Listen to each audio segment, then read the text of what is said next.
Hindi pa man din nakaka-move on ang ibang mga fans sa NBA Finals, pinagalaw na ng Boston Celtics ang baso. Opisyal nang na-trade si Jrue Holiday papuntang Portland Trail Blazers kapalit ni Anthony Simons at 2 second-round picks. Matapos ang championship run ng Celtics noong 2024, mukhang magre-reset ang team ngayon. Matatandaan na napasama si Jrue Holiday sa Damian Lillard trade noong 2023. From Bucks ay na-trade siya papuntang Portland. Pero wala pang isang linggo, tinrade naman siya agad papuntang Boston Celtics.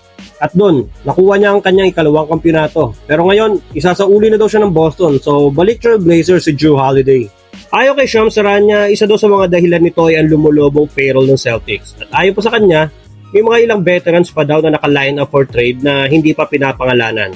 May report din na nakikinig na ang Celtics management sa mga trade offers para kay Jaylen Brown. So, hindi ko alam ang plano nila next season. Kung nagpapalakas ba sila o bigay na lang muna ang next season at magre-reset muna sila ng roster habang matatagalan pa ang pagbabalik ni Jason Tatum. Hindi ako sure.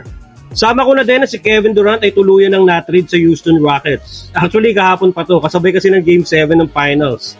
Nakuha ng Suns si Jalen Green, ang proud favorite na si Dillon Brooks, at kasalukuyang number 10 pick ng Rockets at 5 futures second round pick. Ang Rockets ay nagtapos nito lang katatapos na season bilang pangalawa sa West. Bago na trade si KD sa Phoenix Suns galing sa NBA Finals ang Suns. Hindi mo talaga mapapalipat si KD sa mahinang team. Pero sana ngayon, mas mapalakas na pa yung team na mapupuntahan niya. So, sa tanong kung sinong nanalo sa trade, dun tayo sa hindi na trade, kay Bradley Beal, ang the man who can't be moved. Habang si Daniel Gafford ay pumirma na ng contract extension sa Dallas Mavericks ng 3 years, $60 million na magpapanatili sa kanya sa team hanggang 2028-2029 season. Dahil sa contract extension, hindi siya pwedeng i-trade hanggang December ngayong taon. So sana wala nang mga hype ng Daniel Gafford to Lakers trade.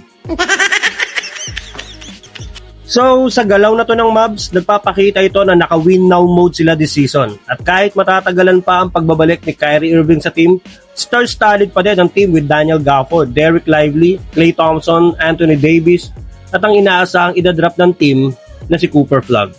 Please follow and share. Always stay clutch. Peace.